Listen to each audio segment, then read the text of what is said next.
Hi, everybody. It's your old pal Chuck, and I'm back with another review. Today, we are taking a look at from the Transformers Robots in Disguise line. This is Megatronus. Now, uh, there might be a little bit of confusion. This is the mass retail version of Megatronus.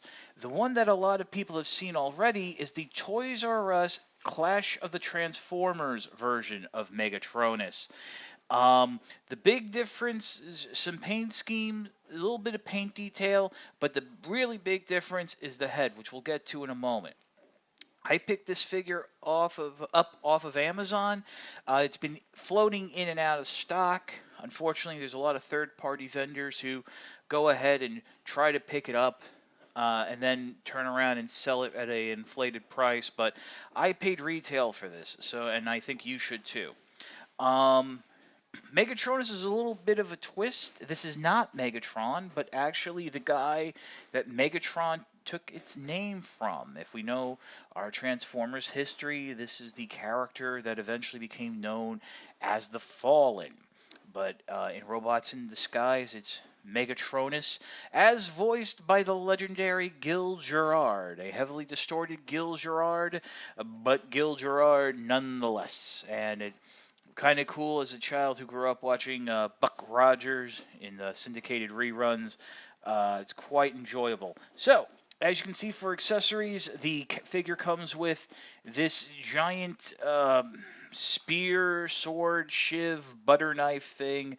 I know on the Toys R Us exclusive this is all silver, but I do like this little swath of purple paint. It can actually be stored here on the arm. There is a little clip. Some other reviewers have showed it off, but really the big thing is what you want to make sure is that for transformation, it has to fit out to the side here, where that little nub is flush with the clip of what will be the part of the cannon barrel. That's actually a little disappointing thing I have with this figure. Is in all the other versions of Megatronus, the Legion class, the 5-step, even in the cartoon, the figure does have a large cannon barrel on the arms, to use as a weapon. Here, because of the transformation, it's split up, and you get these little, I guess, blaster nubs on either arm. Um, Now, for articulation, there are a couple points I want to pick out. There are ratchet joints, and I have heard through the grapevine, the ones here on the elbows, as well as the ones that are in the chest, which you got to very tight. Those are kind of the same type of ratchet joints that Warrior Class Grimlock has. And if you're familiar with that figure, there has been some issues since the release with the arms exploding apart. Now, I've only just got this figure, so I really don't know in terms of quality, what it's like or how long it can stay. But if it's anything like the two Grimlocks I have, it's perfectly fine since I've never had a problem. Just be mindful of the clicks and stuff. They are very loud and thus very tight. And here's the new head. As I mentioned, this is really the big difference between this and the Toys R Us exclusive version. The Toys R Us exclusive has that faceplate down, which basically looks like a slotted car grill. Here you can see the full face, which, if I remember the two-part season finale, this is the head we saw a lot more. It has the red eyes and the silver evil-looking lips. The head surprisingly is on a ball joint, and you can get, as you can see, some decent movement out of it. You get a little bit of a waggle. I don't know how the faceplated version is different, but I'm happy with the movement I can get from this. Like all warrior class figures, the transformation really isn't that difficult. First, what you want to do is go ahead and rotate the arms at the, well, I would say the bicep joint, but it's a little higher up than that, so they're facing out to the side. Also, if you haven't already, make sure to plug the little sword butter knife thing into the arm, as I showed you, since that's going to be part of the transformation. Next, what you want to go ahead and do is rotate Megatronus' head around, flip down this chest until it can go all the way. That will free up the head to go ahead and fold down into that cavity. Next, what you want to do is you can either bring the arms up like this, or swivel the shoulder pads down. But either way, you're going to have to end up bringing the arms up, and then at the same time, go ahead and flip in the hands. They rotate in quite nicely. One thing I really haven't been mentioning a lot is I do like how Hasbro, between Robots in Disguise, Generation, Combined Wars, what have you, in the different size classes, they've moved away from basically the molded fist or fist with a hole to giving us more open-looking hands that, when holding a weapon, look natural, but when they're empty, are expressive and can be used for different poses and situations and what have you. I think that's really cool. Next, what you want to do is make sure you click the arms up all the way. You're going to bring them forward on that ball joint while at the same time rotating it around so that the that little blaster nub I talked about before is on the bottom. Do so again, and you're just going to go ahead and peg them together like so. Just a little, like I said, you want to, it really helps if you, when you'll know that the arms will click together and things like that, and you can get it all in, and just like that. I think I have it a little crooked. Do I have it a little crooked? Yep. There we go. All right.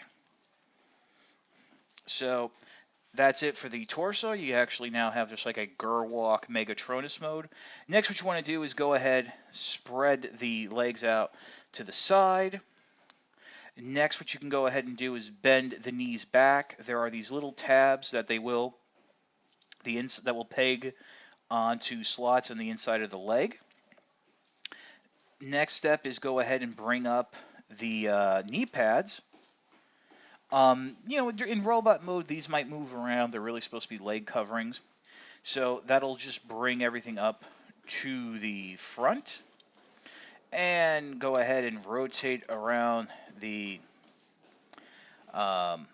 turret now, so it's facing forward.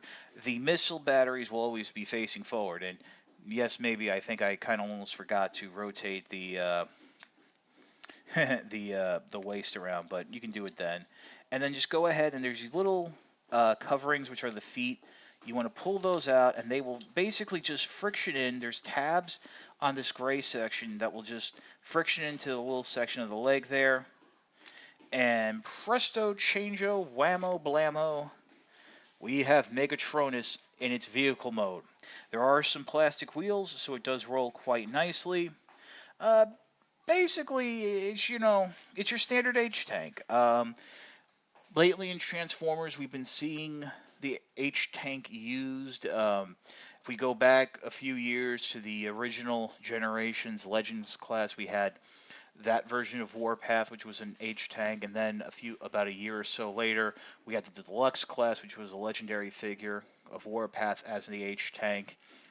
And of course, the original Legends figure got remolded, and somewhere out there, it was shown in the instructions of that Deluxe Warpath was supposed to be a hardhead or something like that. So the H-Tank is popular. I know it's been shown in a lot of those modern video games, but the turret can rotate, as you saw. That's using the robot's waist joint. Unfortunately, it cannot pivot up and down, but I don't know. I mean, then again, yeah, it's a giant Megatronus. I mean, well, no, I shouldn't say giant, but you have a giant cannon of doom here with a little butter knife shiv, which is kind of cool because you figure it can just drive along and just impale people. I wish there was like a secondary weapon storage, maybe on the side here or something that we can clip it into to do a crazy driver mode. But alas and alack, that's not possible. But I think with Jazz and vehicle mode, you can do some jousting. That always sounds fun. Megatronus is a cool character. Unfortunately, going by the cartoon, we all know that the figure's a little undersized. But really, this is meant to go with that Clash of the Transformers Optimus Prime, which was a repaint of the Warrior class Optimus Prime. So in that regard, if you put the two of them together, they scale quite nicely. The transformation's fun, but going from having Fracture in hand, it's not as fun as Fracture. You don't have the reuse of the tabs and slots and things. Just, I mean, everything pegs together solidly, but it's just not as fun. Maybe if it was a bit more inventive with the vehicle mode or something like that. But let me just say, I do enjoy this version of Megatronus more than the Legion class, and I'm not even going to touch that 5-step changer because I've heard too many problems about gears getting locked up and breaking, what have you. Like I said, I got this figure off of Amazon. Paid retail price, which is about 16 bucks if you figure in tax. Definitely worth it for that price. Do not pay the $20 markups that I've heard that some stores do charge now for Robots in Disguise figures. Definitely not worth it for 20 bucks. And definitely, please do not pay third-party seller prices. If Amazon has them, you're going to be seeing them on shelves soon. I'm sure some stores will be doing like a quick little restock for the holiday season. It's your old pal Chuck for Megatronus. We will see you next time.